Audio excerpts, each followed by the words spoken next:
As the houses are demonstrations of a person's little self, so we can see how larger buildings full of many people are representative of a collective consciousness, the combined created little personal selves of all the inhabitants, demonstrated in the vaster building they are within. For example, I saw a shopping mall full of people going about their routines and mundane, self-convinced activities. The mall not only represented their personal selves, but the limited and rigid nature of them, exemplified by the mall, and the purchasing of irrelevant things.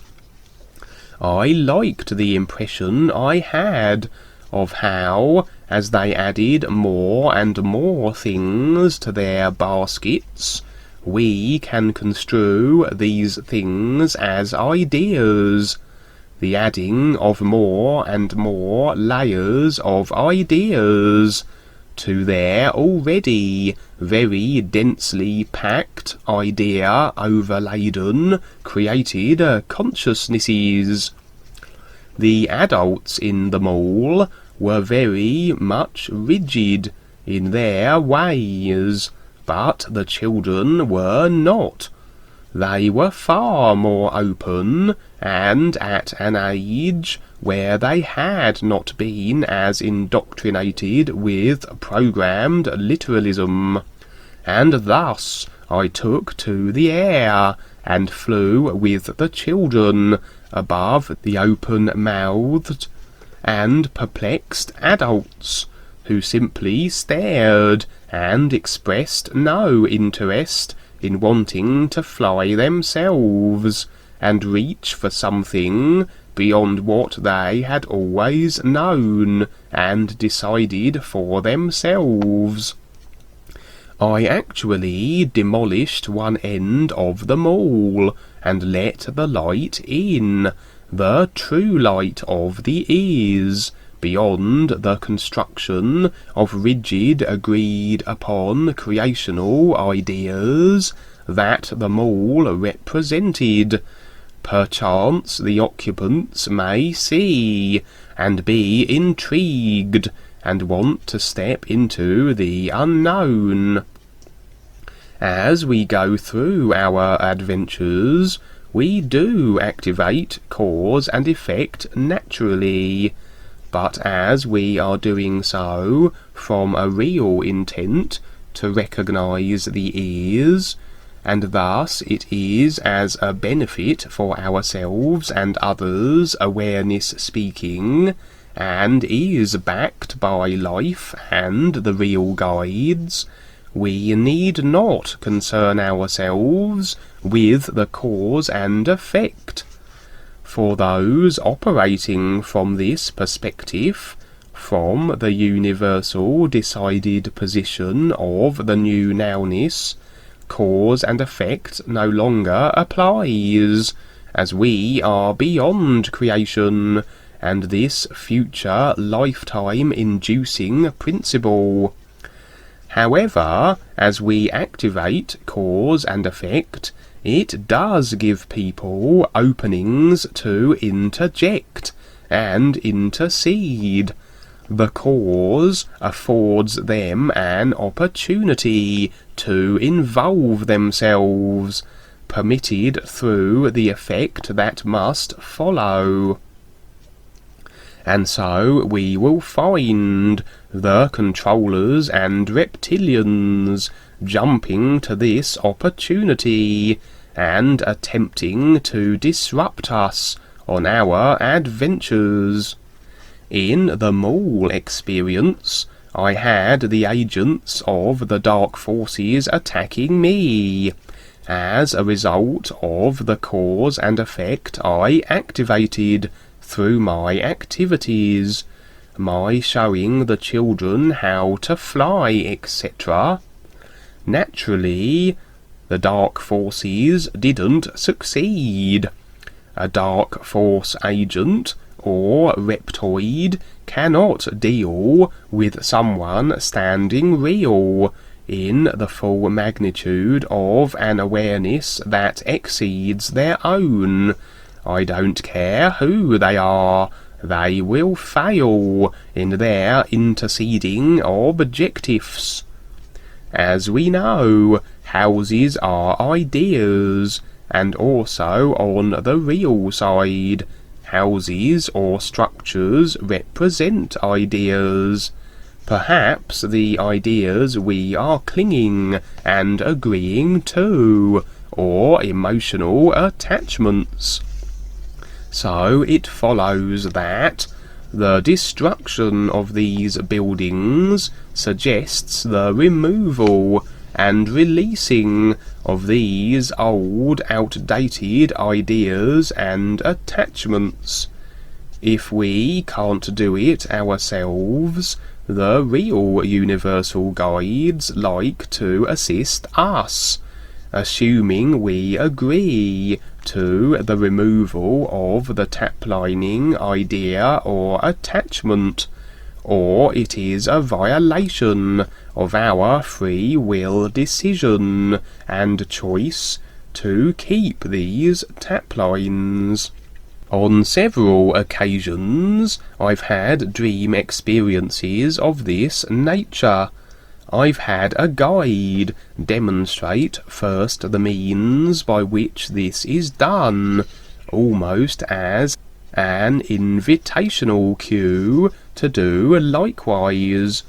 On one experience, I destroyed a number of the agreements and attachments the buildings represented, but failed to bring down a few. Evidently they were those I was clinging onto still, and not ready to release. Sometimes we wish to remove old taplines, but the task is seemingly beyond our ability. The New You song can certainly assist in the removal of taplines still rattling around our long-forgotten subconscious from long ago lifetimes that make it rather tricky to identify them and exact their removal. The guides then will not only show us the method, but take on the task themselves, with our agreement to their assistance. Rebazar once destroyed a large building for this very reason, an agreement beyond my ability to remove. He even had one of those very over-exaggerated, bright red detonator devices for this task, and he even remained in the destruction, playing dead amongst the rubble, indicating as a final demonstration that the tapline, the agreement or attachment, was dead. My father, Peter, has had many dreams where he has been in his house on the real side, and dodgy individuals have tried to enter, from angry topless women to huge ogre-like beasts, creatures and individuals trying to invade his personal created self, to incorporate the ideas they represent into his created consciousness.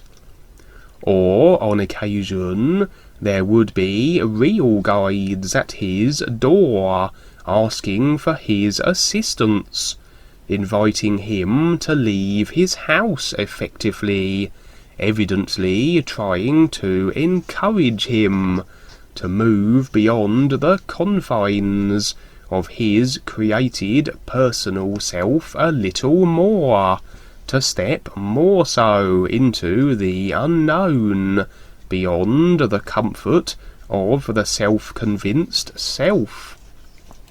And we may see buildings full of books, books of course representing references on the real side. All our experiences throughout our many lifetimes are indeed references.